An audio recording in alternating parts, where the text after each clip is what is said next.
Well, 250 dancers showed off their skills tonight in a winter wonderland.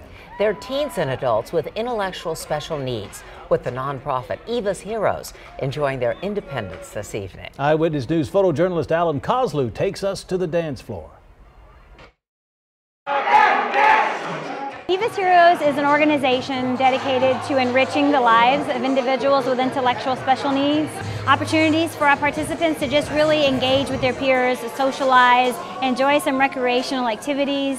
Anything you and I can go out and do in the community is what we try to provide for Eva's Heroes. This is a program for us special needs kids and adults like us. It makes them feel more better, makes them feel comfortable. We enjoy having everybody here. And we know that we are so close to each other here. Our Winter Wonderland dance is a dance where we invite all of our participants to just come and enjoy some socialization with their peers, enjoy a meal, enjoy some dancing, of course, on the dance floor.